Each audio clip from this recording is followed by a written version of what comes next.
So let's apply what we've learned about inductive reactance by putting these components in a circuit. So let's first look at reactance for series inductors. The total inductance of series inductors is the sum of the individual inductances. Because reactance is a directly proportional to inductance, the total reactance then of series inductors is the sum of the individual reactances. So, again, since we're dealing with a series circuit, we're dealing with items that are uh, measured and the units of ohms, we can treat them just like we do the resistance values. So if we look at the expression below, that we can see that the same form of the equation has the same type of formulation for finding total opposition to current, such as the total resistance in series resistors or the total reactance of series capacitors. Okay, so since it's an ohmic value, we can treat it the same way. When combining the resistance or reactance of the same type of component in series, whether it's resistors, inductors, capacitors, you simply add the individual oppositions to obtain the total. So we can see in the expression here, x sub L1, x sub L2, x sub L3 out to the nth component. For reactances in parallel circuits, again, we treat them the way we treat resistors in parallel. So in an AC circuit with parallel inductors, what we have here is a combination of the components using reciprocal values. Find the total inductance. It's stated that that inductance is the reciprocal of the sum of the reciprocals of the inductor. So you can see we've seen this before when we handled them in the DC circuit. So we have reciprocal values and a reciprocal. So you treat them using the laws of algebra when you add, getting common denominators, and then flip one more time. Typically, you'll be entering the values in your calculator and handling them that way. The total inductive reactance then is the reciprocal of the sum of the reciprocals. Notice then that in the expression, just like we've seen before, there are ways which we can simplify the expression.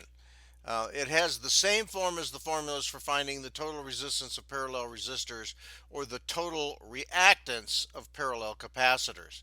When combining the resistance or reactance of some type of components in parallel, again, resistors, inductors, or capacitors, you take the reciprocal of the sum of the reciprocals. For two inductors, this simplifies, just like we've seen with the resistors. That we can make it then the product over the sum. You've seen this before. So in this case, with two inductors, L1 and L2, it's the product in the numerator, the sum in the denominator. So let's apply some of that into some examples here. What is the total inductive reactance for each circuit? So we've got circuit A and circuit B.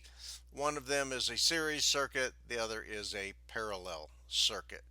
Same values in each, same source in each. The reactances of the individual inductors are the same in both circuits. So the first thing we need to do is turn these inductors into reactive values. So x sub L1 is equal to 2 pi times the frequency of the source times the inductor L1.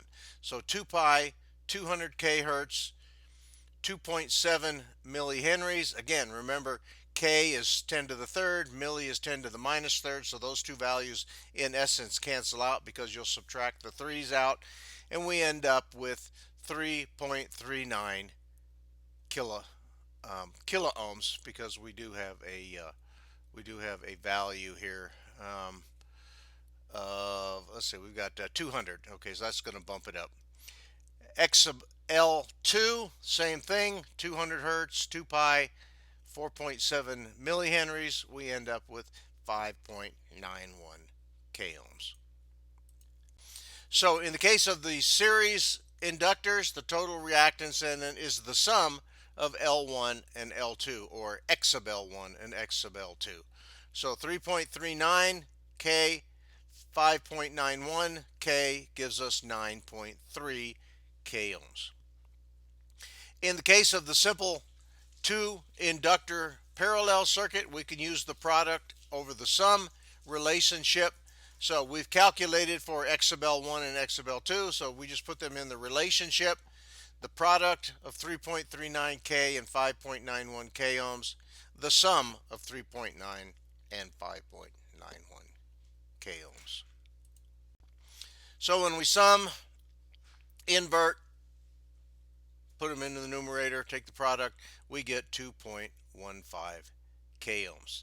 You can also obtain the total reactance for either series or parallel inductors by first finding the total inductance and then substituting it into the equation that we saw in 1312 to find the total reactance. We're back to Ohm's law here. The reactance of an inductor is analogous to the resistance of a resistor. In fact, X sub L, like X sub C and R, is expressed in ohms. Since inductive reactance is a form of opposition to current, Ohm's law applies to inductive circuits as well as resistive circuits and capacitive circuits. So we can use Ohm's law.